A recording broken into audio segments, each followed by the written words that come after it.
Get that going. Then I'm going to stop sharing my screen. And and where is Bryan at? Bryan, you should be, can you share your screen, Bryan? Yeah. There you go. There we go. Okay. I think we're ready to roll. All right. Well, thank you so much for having me today, Steve. And I'll get right into it. My name is John Russell, and I was born on April 22nd of 1821.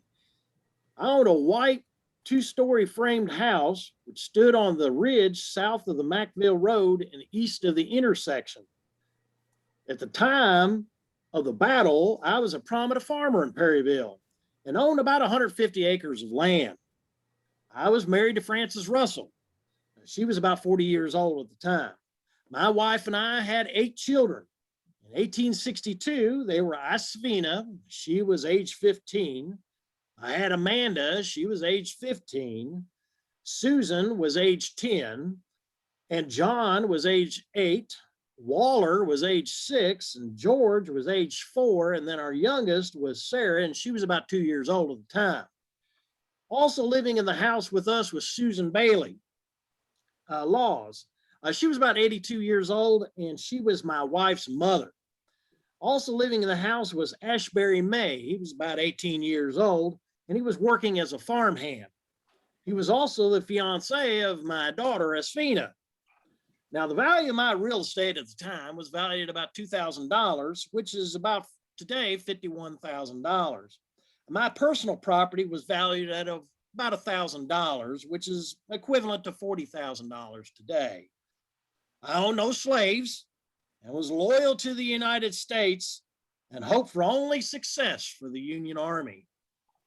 Now, I owned about 20 acres in corn, about 15 acres in wheat, about 6 acres in a meadow. I also raised oats. When the Civil War broke out in 1861, my daughter, Asfina's fiance, Ashbury, joined the 63rd Indiana Union Infantry. On that fateful day, on October 8th of 1862, I was starting to feed my hogs and other stock when I saw a man running towards me who yelled and told me to put down my buckets and catch my horse, hitch up the wagon, and tell the women and children to head for a schoolhouse. I gathered up my family and managed to find my way to the school before the Union soldiers arrived at my farm. My home had a sweeping view of the fields below and overlooked a valley with woods to the front and open fields to the right, as you can see in this painting.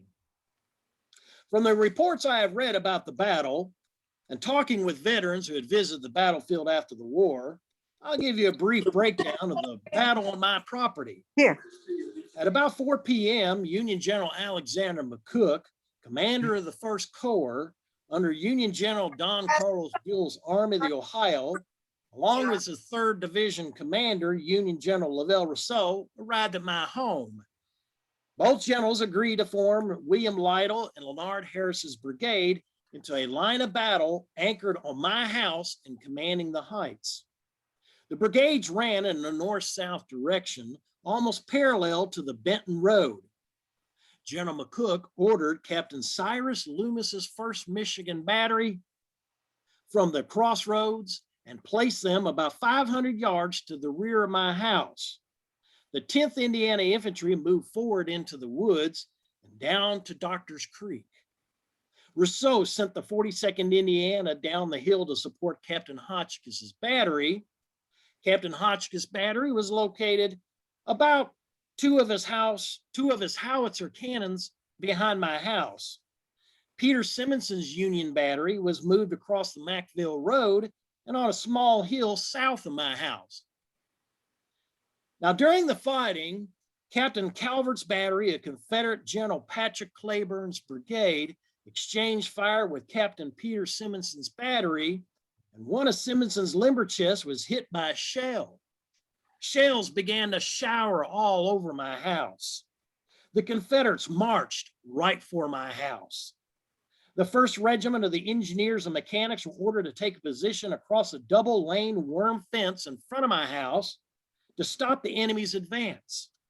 And the rails of those fences flew as they were struck by artillery wagons coming through and going into position around my house. Colonel George Humphrey of the 88th Indiana, he retired to the rear and formed in the line behind my house to the left of Captain Cyrus Loomis's battery. Union Colonel Coran Pope of the 15th Kentucky Union Infantry formed in a line east of my house and in support of Hotchkiss Battery. The 38th Indiana Infantry formed in the woods to the west and to the 33rd Ohio. They were in a line north of the Mackville Road. The 10th Ohio was on the left of the 33rd Ohio. Confederate General Patrick Cleburne moved his brigade towards the Union line.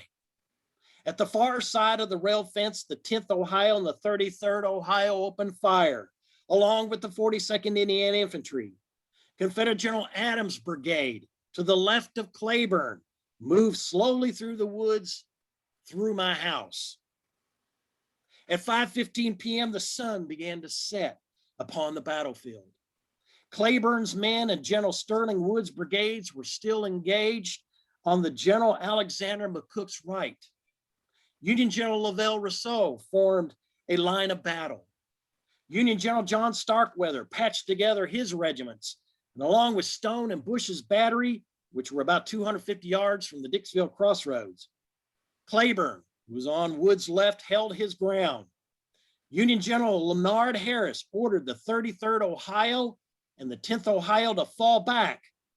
Harris formed a new line north of my house with the 10th Wisconsin Infantry, the 33rd Ohio, the 2nd Ohio, and the 38th Indiana Infantry. Adams' Confederate brigade moved forward and saw from his field glasses McCook's line, which formed around my house, south of the Mackville Road. McCook's line comprised of the 15th Kentucky Union Infantry from Louisville, Kentucky, Hotchkiss 2 guns, the 88th Indiana Infantry, and Loomis's battery. Confederate artillery shells from Henry Bottom's house, located about a half mile from my house, began to rain down on his position. From my house, Rousseau saw Adams' brigade 300 yards away. He ordered the 15th Kentucky east of my house. 2 of Captain Hotchkiss's guns opened up behind the 15th Kentucky. The 88th Indiana moved forward. Rousseau met Captain Loomis with a 6-gun battery, which was located about 400 feet behind my house, and ordered them to open fire. Loomis fired about 20 rounds at Adams' Confederate brigade. With the combined forces of the Hotchkiss and Loomis's battery, the 88th Indiana and the 15th Kentucky, Adams had no choice but to fall back. Wood's brigade was sent to support Adams' brigade, but Adams also fell back. So Wood had to carry the assault all by himself. By 5:15 p.m., Captain Hotzabel, leading Gooding's brigade, came to Rousseau's support. Gooding met McCook, who ordered him to the right of the Dixville Crossroads and formed 400 feet behind my house. The 22nd Indiana Infantry, the 59th Illinois, the 75th Illinois, and the 5th Wisconsin Battery were placed in line of battle. Rousseau's line was falling back to the crossroads under Wood's attack and made room for Gooding's brigade. At 6:30 p.m., Wood crossed the Mackville Road and pushed past my house. Wood's brigade consisted of the 33rd Alabama, the 32nd Mississippi, and the 43rd Mississippi. Gooding opened fire. Liddell's brigade moved forward in support of Wood's brigade, and Stedman's brigade moved forward to support Gooding. The rebels charged several times, but were hurled back. The 22nd Indiana Infantry charged with bayonets, driving Wood's brigade beyond my house. Wood's brigade made a stand on the other side of the Mackville Road. Wood's countercharge forced Lieutenant Colonel Squire Keith's 22nd Indiana Infantry back. Wood was severely wounded in the head when a shell fragment from Captain Penny's Wisconsin battery had hit him. Stedman moved his brigade 450 yards behind Gooding. Darkness began to fall upon the battlefield. But the fight continued around my house. Bragg, Confederate General Braxton Bragg, commander of the Confederate forces, ordered Liddell to support Wood. Colonel Kelly of the 8th Arkansas headed towards Wood's left flank. By this time, darkness had set and the moon was full upon the battlefield and provided the only light. Liddell met Gooding as Wood began to fall back. Liddell's 6th Arkansas overlapped Gooding's left at the Dixville Crossroads. The 22nd Indiana was ordered to support the 59th Illinois. Wood continued to fall back due to the heavy losses. Liddell surged forward and attacked Gooding. The 75th Illinois fought the 8th Arkansas. The regiment was pushed back beyond my house. In the darkness, the regiments became intermingled. Gooding found himself among a Confederate line. In a hand-to-hand fight, Colonel Kelly of the 8th Arkansas struck Gooding over the head with a sword and captured him. By 7 p.m., the 59th Illinois on the left and the 75th Illinois managed to fall back and escape the assault from the 2nd Arkansas. The 2nd Arkansas crossed the Mackville Road through an open field west of my house. Lieutenant Squire Keith of the 22nd Indiana arrived to support the 59th Illinois' left flank and move forward on the Dixville Crossroads. Keith did not see the 6th Arkansas in front of him. Muskets opened fire and the lines became intermingled and shouts rang out, "You are firing upon friends." Liddell ordered the 6th Arkansas to cease fire. Confederate General Leonidas Polk, who was the right-wing commander at the Battle of Perryville, ordered Liddell's brigade to cease fire unless he had a Yankee in his sights. Polk ordered Liddell to open fire, and 3,000 muskets opened up on the 22nd Indiana Infantry. Unfortunately, Lieutenant Colonel Squire Keith was killed.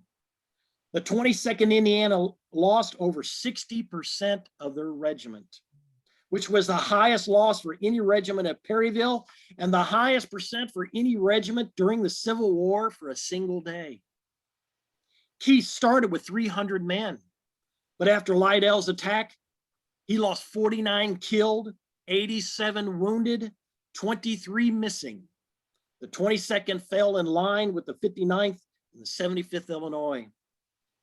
Penny's battery fired canister shot into the Confederates and Liddell's men. Liddell was preparing to attack Union Gay's cavalry, but Polk ordered all brigades to cease fire. By 7 p.m., Polk ordered Liddell to camp for the evening. Loomis's battery, Smith's battery, Penny's battery ceased, and quiet fell upon the battlefield. On October 9th, the day after the battle, my house was dotted over with hundreds of marks of musket and cannonballs, and all around lay dead bodies of the Union soldiers and the Confederate soldiers. Union soldiers made many long trenches which were made ready for their burial. In a skirt of the woods, close by were scattered hundreds of the dead of both armies. The ground was strewn with soiled and torn clothes, muskets, blankets, and the various accoutrements of the dead soldiers. Trees, not more than a foot in diameter, contained between 20 to 30 musket balls, and bucking shot were both put into my walls during the battle. The chimney on my house was completely blown away by a cannonball. Several days after the battle, my family and I returned to my home, and I witnessed a scene of horror and destruction. In my house, Union surgeons sawed off arms and legs and threw them out of the bottom floor window.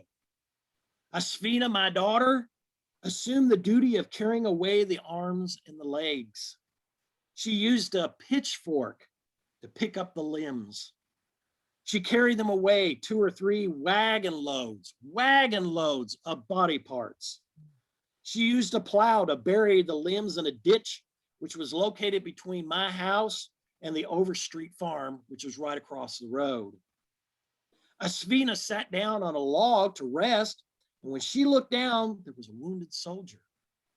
She took him into the house and nursed him back to health. Many years after the battle, the son of the wounded man came back to the battlefield to visit and asked if he could pitch a tent on my property. As Asfina and the man began to talk, they both came to the realization that the son's father was the man that Asfina had nursed back to health.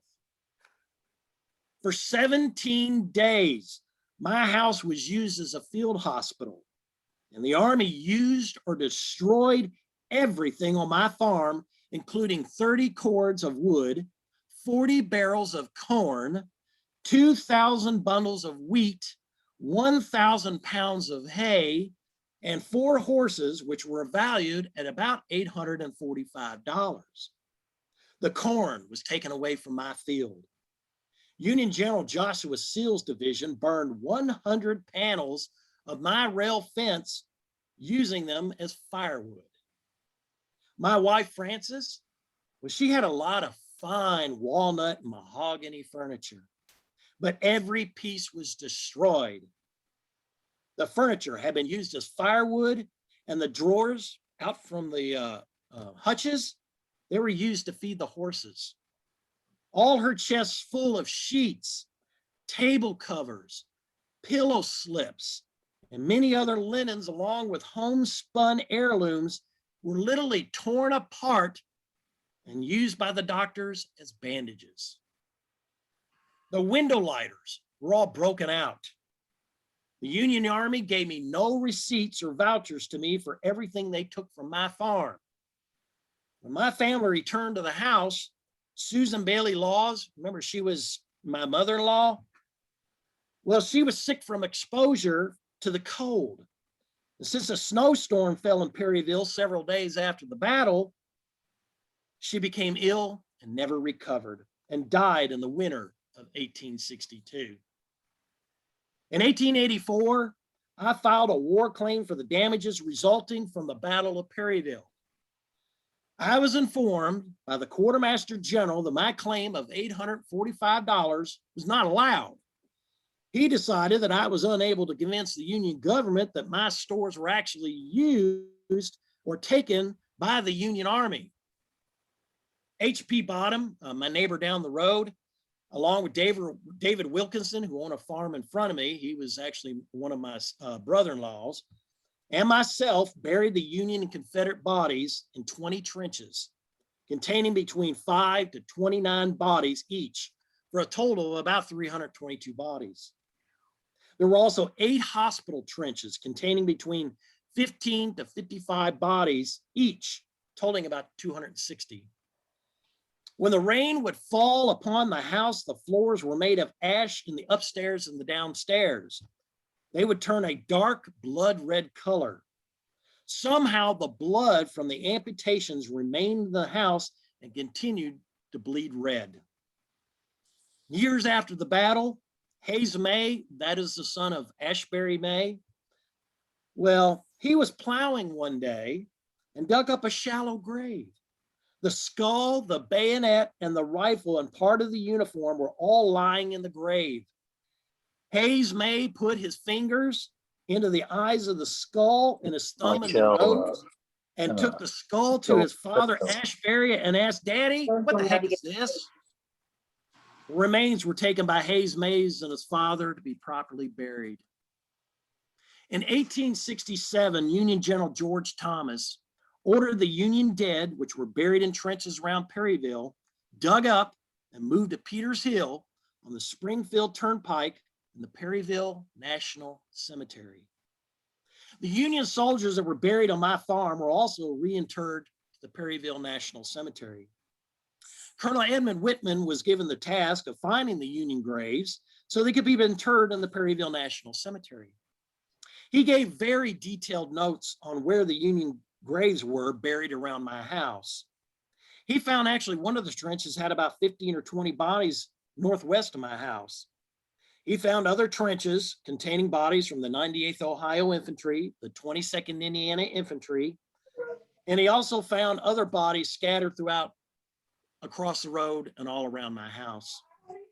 Whitman found one grave which was identified. I showed Whitman where the grave was located because I personally buried that body 3 weeks after the battle. The soldier was wounded during the battle and crawled there and died. His name was cut into a cartridge box. In the orchard, in a trench, Whitman found another 15 unknown graves. In a garden, 40 yards southwest of my house, was another 20 bodies. After Whitman identified all the Union graves, Thomas buried 969 Union soldiers in the Perryville National Cemetery. Unfortunately, only 2/3 of the Union dead were ever identified when they were placed in the National Cemetery. Later, in 1867, the property was designated as a national cemetery and it became a legal issue. When the land in question had been tied up in legal wills and the Perryville National Cemetery was permanently closed, and the Union bodies were again dug up and reinterred in the Camp Nelson National Cemetery, Jasmine County. I'm going to break scenario with you here and tell you a little more about John Russell. He passed away on November 25th, 1896. He is buried in the Bottoms Family Cemetery in Perryville, Kentucky. Frances Laws Russell, she died on April 2nd, 1891, and is buried next to her husband in the Bottoms Family Cemetery in Perryville. The proceeds from his estate were divided among his children and his wife Frances, who had preceded him in death. His daughter Asfina, who married Ashbury May, purchased her sibling shares and obtained ownership of the Russell farm. Asfina willed her house to Rutherford B. Hayes. Hayes May and his wife Anne Wayne owned the land until his death in 1957. Hayes May, in turn, willed the house to one of his daughters, Rachel May, who married Seymour Claunch. Upon their deaths, shortly after 1969, the land was willed to their daughter, Anna Lee, who married Clarence Sharp. The land was finally willed to Hazel Sharp in 1976, and she married Russell Townsend. Hazel's children graciously sold the property after her death in 2009 to the American Battlefield Trust. And on October 8th of 2020, the Kentucky Nature Preserve, with money from the Kentucky Land Heritage Fund, bought the property. Unfortunately, the Russell house was burned in 1964 during a Halloween prank. Oh, and that's what the house looked like at the very end before it had been burned. Again, thank you so much for inviting me out and giving a lecture on the Russell House. I encourage you all to come out to the Perryville Battlefield State Historic Site and visit our museum and our grounds. We have 19 miles worth of historic trails. If there's folks out there not into history, we also have butterfly trails, bird trails. So we have everything, a little bit for everybody out here. Again, thank you so much for having me, Steve. Okay, well, Brian, Jack, can you unmute everyone to see if there's any questions? I've tried to unmute and I can't do it. Or if you have, okay, there you go. So if there's any questions, or we're trying to unmute everyone, if everyone can unmute themselves, that would be good. If anyone has any questions, just unmute and ask a question. Brian, how many soldiers were involved in this battle, both Union and Confederate? The Confederates was under Bragg's army, and it was about 17,500 men. Now, Bragg thought he was only encountering a small element of the Union Army, when in actuality, he was facing the entire Union Army. There were 55,000 Union strong under 3 corps coming at him. They had left Louisville on October 1st of 1862 and came in through 3 separate roads: the Bardstown Turnpike, the Shelbyville Turnpike, and the Taylorsville Turnpike. And Bragg would only encounter Alexander McCook's 1st Corps of about 20,000 Union soldiers. And this battle only lasted, mind you, 5 hours, and almost had cost 8,000 to 9,000 men were killed, wounded, or missing at this battle. Keep in mind, like I said, that was 5 hours. When Bragg realized there were 2 more Union corps of about 30,000 Union men coming up the road, he left during the night, and he left all his Confederate dead and wounded on the battlefield. Wow. I Brian, Yes. Carl Kramer, after or back during the Civil War centennial, there were the Perryville pilgrimage treks, the Dry Canteen Trail and the Doug Road Trail. And Yes. my Boy Scout troop took both of those treks. And I'm curious if you have any reports of visitors coming in today and reminiscing about taking those treks back when they were youngsters. Oh yes, very much so. Especially for some odd reason, the dry canteen is the one that mostly sticks in people's heads. Because we had to carry dry canteens. Oh my gosh, yeah, just experience what they did with the drought. Yeah, in case you folks don't know about the battle, Kentucky was going through a tremendous drought. And that's basically why this battle got kicked off. They were looking for water. And there's the Doctor's Creek that flows here and the Chaplain River. And there was a little bit of water trickling through both. But yeah, we've actually had folks come in here show us medals. They actually gave out medals for those who were on the track. And I got to see some of those medals. I still have my medals. Oh, that's neat. Good. Other questions? Well, if there's no more questions, go ahead. I have another one. Another interesting event that occurred at Perryville that brings notice, I'm sure it happened elsewhere, is the situation of the acoustic shadow. Yes.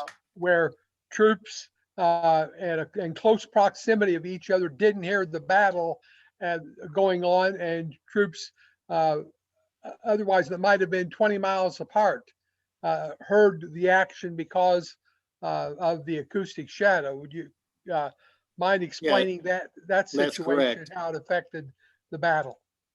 Yeah, up on Peters Hill, which is only a couple miles from the Perryville battlefield, there was an entire corps. It was the 3rd Corps under Charles Gilbert. In case anybody is wondering, Charles Gilbert is buried in Cave Hill Cemetery. But anyway, another story, another day. But Charles Gilbert, he was having lunch with Union General Don Carlos Buell at the Dorsey House, which is located about 6 miles outside the Perryville battlefield. Now, because of acoustic shadow, Buell never heard the battle. The 1st Corps was being routed under Alexander McCook by Bragg's troops. He never heard any of that. The sound literally blew, the wind literally blew the sound away. The only thing he heard is when Gilbert left Phil Sheridan in temporary command of the 3rd Corps on Peters Hill.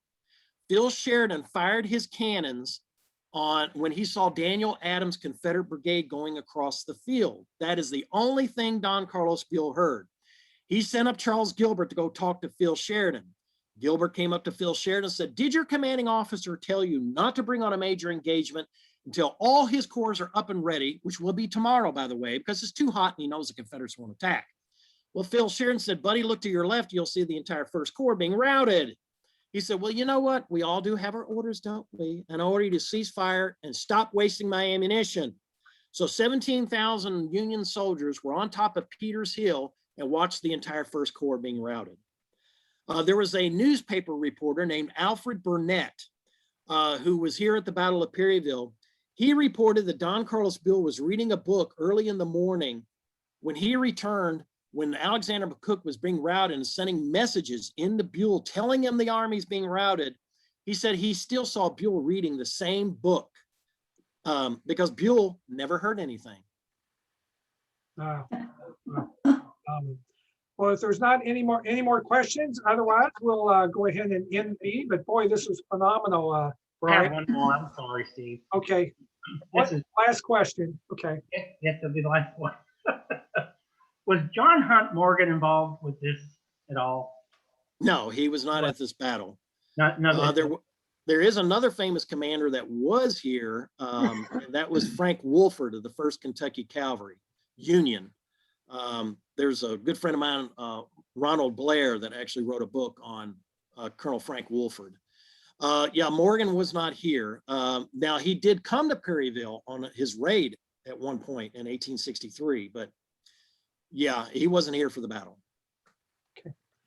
Well, we thank you very much, Brian. And this video will be up on YouTube later, either later this evening or on Monday.